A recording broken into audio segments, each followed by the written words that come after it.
સ્વાધ્યાયનો 3.7મો example છે, તો એ જોવાનો ટ્રાય કરીએ. તો a plus B plus C plus D is equal to 0 આપેલ છે.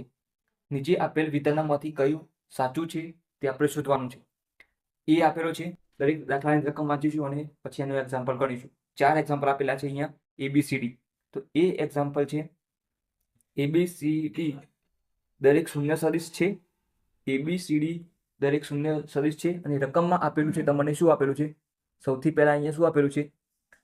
ABCD ઇઝ ઇક્વલ ટુ 0 આપેલ છે. અને અહીંયા પહેલા એક્ઝામ્પલમાં તમને શું કીધું છે? જે પહેલો એક્ઝામ્પલ છે એના અંદર શું કીધું છે?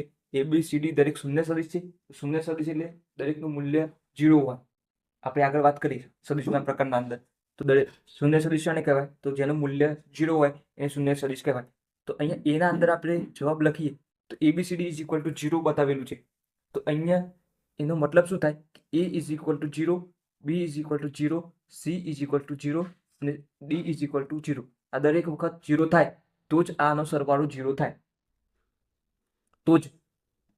તો જ A plus B plus C plus D is equal to 0 થાય. પરંતુ આવું દરેક વખત થાય નહીં કે દરેકનો સરવાળો તમે આનો તમે ABCD ઇઝ ઇક્વલ ટુ 0 સારું થાય, 0 plus 0 plus 0 is equal to 0 થાય ત્યારે 0 થાય. અથવા અહીંયા A અને 5નું મૂલ્ય માની લો કે આનું 5 મૂલ્ય છે, આનું 3 છે, C નું મૂલ્ય -5 છે, આનું મૂલ્ય -3 છે, ત્યારે 0 થાય. તો આવું દરેક વખતે સંભવ બને? ના બને. દરેક વખતે સંભવ ના બને. કોઈ દરેક વખત મૂલ્ય માની લો આનું 5 છે, આનું 3 છે, આનું 2 છે અને D નું -2 છે, તો શું થઈ ગયું? 2 કેન્સલ થઈ ગયા, 5 ને 3 8, તો મૂલ્ય 8 થયું. તો દરેક વખત શૂન્ય સદિશ થાય? તો ના થાય. તો આપણે શું કહી શકીએ કે દરેક વખત આ થતું નથી. દરેક વખતે ABCD નું મૂલ્ય 0 હોય તે જરૂરી નથી. તો તમારે લખી લેવાનું, દરેક વખતે ABCD ના મૂલ્ય 0 હોય તે જરૂરી નથી. તેથી આ વિધાન ખોટું છે. આ વિધાન ખોટું છે. ત્યાર પછી અહીંયા બી એક્ઝામ્પલ જોઈએ. તો બીની રકમ અહીંયા તમારે લખી લેવાનું, વાંચી લેવાનું. તો A પ્લસ B નું મૂલ્ય શું છે? અહીંયા જે આપેલું છે A પ્લસ B નું મૂલ્ય B પ્લસ E ના મૂલ્ય જેટલું છે. એટલે A પ્લસ C નું મૂલ્ય is equal two B plus E ના મૂલ્ય જેટલું છે એવું બતાવવાનું છે. આપણે બંનેનું મૂલ્ય સમાન છે એવું બતાવવાનું છે. A plus C is equal two B plus D. તો હવે જે આપેલું છે રકમમાં એ જોઈએ. અહીંયા તમારી રકમ જે ક્યાં છે એ લખું છું. અહીંયા સૌથી પહેલા રકમ શું કહેવા માંગે છે? આપણે શું બતાવવાનું છે? અહીંયા A સદિશ પ્લસ C સદિશ ઇઝ ઇક્વલ ટુ, અહીંયા તમે રકમ લખી લેજો. અહીંયા A સદિશ પ્લસ C સદિશ ઇઝ ઇક્વલ ટુ B સદિશ પ્લસ D સદિશ. આવું બતાવવાનું કારણ માનાંક એટલે મૂલ્ય આવે, પછી ધન હોય કે ઋણ હોય, તમારે માનાંક આવે એટલે મૂલ્ય ધન જ થઈ જાય. હવે અહીંયા જે આપેલું છે રકમના અંદર એ લખી લઈએ. A સદિશ પ્લસ B સદિશ પ્લસ C સદિશ D સદિશ ઇઝ ઇક્વલ ટુ 0. હવે આ બતાવવાનું છે A પ્લસ C બતાવવાનું છે. અહીંયાથી સ્ટાર્ટ થાય છે. આ રકમમાં આપેલું છે. તો અહીંયા A પ્લસ C બતાવવાનું છે. તો A અને B ને અહીંયા રાખીશું ડાબી બાજુ, A અને C ને ડાબી બાજુ રાખીશું. જ્યારે આ જે B અને D ની પેલી બાજુ મૂકી દઈએ, બરાબરની પેલી બાજુ, તો આ ધન છે એ આ બાજુ આવે જમણી બાજુ, એટલે શું થઈ જાય? ઋણ થઈ જાય. તેવી રીતે D પણ શું થઈ જાય? ઋણ બની જાય. તો -D આ થઈ ગઈ. હવે માઇનસ કોમન કાઢી લઈએ. અહીંયા -12 કોમન કાઢી લઈએ તો શું થઈ જાય? B સદિશ પ્લસ D સદિશ થઈ જાય. B સદિશ પ્લસ D સદિશ થઈ જાય. તો અહીંયા A સદિશ પ્લસ C સદિશ તો આપેલો જ છે. ત્યાર પછી હવે માનાંક લેતા શું કરીએ છીએ? માનાંક લઈએ એટલે શું થઈ જાય? સરવાળો ધન હોય કે ઋણ હોય, સંખ્યા ધન જ થઈ જાય. તો અહીંયા માઇનસ મૂકીએ તો અહીંયા 12 લઈ લઈએ તો અહીંયા માનાંક મૂક્યું તો B પ્લસ D. તો હવે ઋણ ના મૂકો ચિહ્ન તો પણ ચાલે, માનાંક મૂકો એટલે ઋણ ના મૂકો તો પણ ચાલે. તો A સદિશ પ્લસ C સદિશ ઇક્વલ ટુ B સદિશ પ્લસ D સદિશ. આ થઈ ગઈ. તો હવે જો આ આવી ગયું જે રકમમાં આપેલું હતું એ બંનેનું મૂલ્ય સમાન છે. આ શું કહે છે?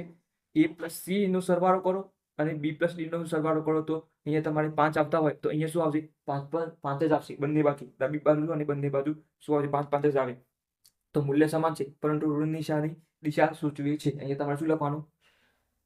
મૂલ્ય સમાન છે પરંતુ ઋણ નિશાની દિશા સૂચવે છે. તો આ વિધાન કયું છે? સાચું છે. તમારે શું લખવાનું છે? વિધાન સાચું છે એવું લખવાનું છે. વિધાન સાચું, આ વિધાન સાચું છે એવું લખી લેજો.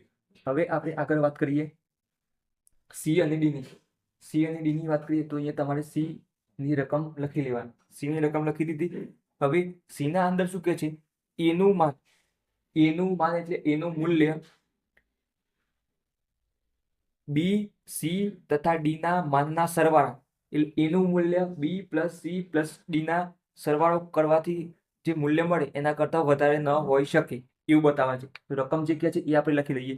તો એનું મૂલ્ય એ શાનો સરવાળો કરવાનો છે? બી પ્લસ સી પ્લસ ડી નો સરવાળો કરો અને આનું જે મૂલ્ય મળે એના કરતા એનું મૂલ્ય વધારે હોઈ શકે નહીં એવું બતાવવાનું છે. એટલે આ ના હોઈ શકે. માની લો કે અહીંયા બધાનો સરવાળો કરો અને જે મૂલ્ય મળે એના કરતા આ વધારે હોઈ શકે નહીં એવું બતાવવાનું છે. વધારે ના હોઈ શકે એટલે કેવું કે અહીંયા માની લો કે મૂલ્ય આનો સરવાળો કરો, બધાનો 1 પ્લસ 1 પ્લસ 1 કરો તો અહીંયા 3 આવે છે. 3 આવે છે એટલે અહીંયા માની લો કે 5 આવે એવું બની શકે?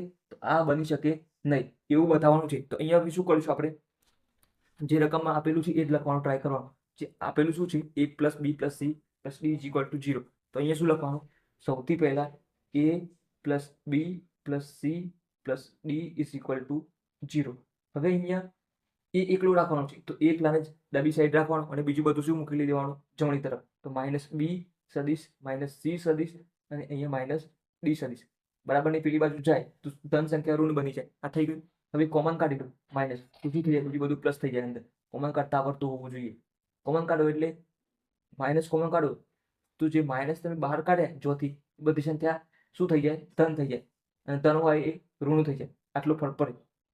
તો હવે આપણે મૂલ્યની વાત કરીએ છીએ તો મૂલ્ય માટે શું કરવાનું? માનાંક લેવાના. માનાંક તો માનાંક લે તો તમારું શું થઈ જાય? એ બી પ્લસ સી પ્લસ ડી આ થઈ ગઈ અને અહીંયા શું થઈ ગયું? એ સદી. તો આનું આ તમે સરવાળો કરશો. આ સરવાળો તો માની લો કે આપણે 3 સરવાળો કરીએ. આ 3 એ 3 આવી ગયો. અહીંયા આપણે 3 એક એક એક લખી દઈએ તો 3 આવે. તો અહીંયા એનું મૂલ્ય 3 આવી શકે પણ એના કરતા વધારે ના આવી શકે. રકમ શું કહે છે? કે એનું મૂલ્ય આ બધાનો સરવાળો કરવાથી વધારે ન હોઈ શકે. વધારે ન હોઈ શકે તો સાચું જ છે. વધારે તો આવવાનું જ નથી. આ 3 હશે તો આ 3 આવે છે. એનું આ જે સૂત્ર આવ્યું આપણું જે a is equal to B plus C plus D is એનો મતલબ કે આ 3 એનો સરવાળો કરો એના જેટલું મૂલ્ય હોય બરાબર એટલે એના જેટલું મૂલ્ય હોય. આ 3 આવે તો આ 3 જ હોય. 3 જ આવે તો એ કહેવા માંગે છે એટલે વધારે હોઈ શકે ના એટલે એના મૂલ્ય જેટલું જ મળે. તો આ વિધાન કેવું છે? સાચું છે. આ વિધાન શું છે? સાચું છે. તો આ લખી લેવાનું. હવે ડી ની રકમ લખી દઈએ. તો તમે ડી ની રકમ લખી લેવાની. હું વાંચું છું. તો રકમ શું છે?